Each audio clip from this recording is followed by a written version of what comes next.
Hello, welcome to Commenculo Chanel. The TAG Heuer Autavia Calibre Heuer O2 is a conservative watch with a degree of timeless appeal inherent in its utilitarian, vintage-inspired design. Outside of its luxury pricing and construction, there is almost nothing flashy or lifestyle about the watch, a personality trait that I think has a lot of appeal to timepiece lovers. Why? Well, there is a larger contingent of collectors who really don't want anything more than basic public attention to their watches, especially when they are being social but also wish to be more demure on a particular day. If you know nice watches, then the TAG Heuer Autavia Calibre Heuer O2 will clearly receive an acknowledging nod, but it doesn't scream expensive luxury item in the way that a lot of high-end watches do.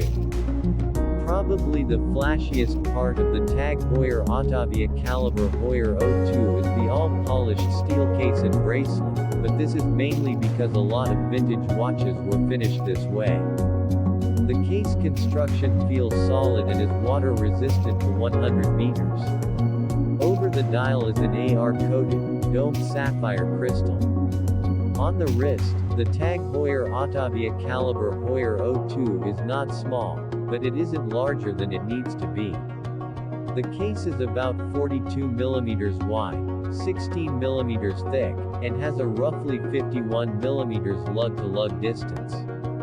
Proportions work well even though the case is on the thicker side, a necessity given the thickness of the automatic chronograph movement inside of it. TAG Heuer Autavia Calibre Heuer O2 is the rotating bezel. It is a bidirectional ratcheting bezel with hour markers on it versus the more common 60-minute countdown timer.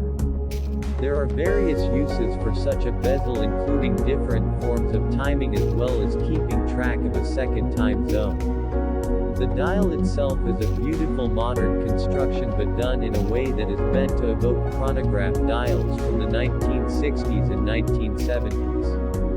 Certain modern features are missing on the watch, such as a ceramic bezel insert, this one is aluminum, and the relatively simple bracelet deployant clasp that doesn't include desirable features such as a micro-adjustment feature. The 4 beads of rice bracelets started their full comeback. TAG Heuer was onto something when they recreated a vintage-style polished steel bracelet to go with the Autavia Calibre Heuer O2. The bracelet handsomely tapers slightly and gives the watch a personality I prefer a tiny bit over the slick look of the brown leather strap. TAG Heuer Heuer O2 movement before a few times.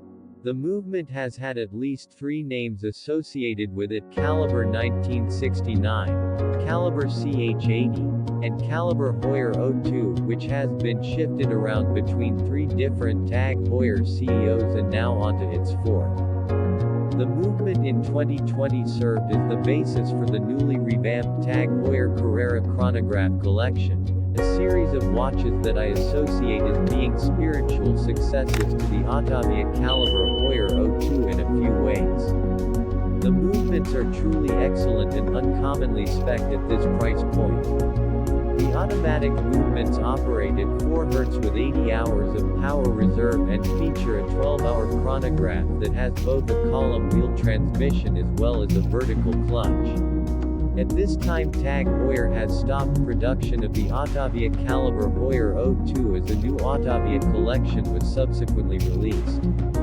The Autavia Calibre Heuer O2 was never supposed to be a long-lived product but rather the result of an interesting experiment marrying one of the brand's best movements with the consumer popularity of vintage sport watches.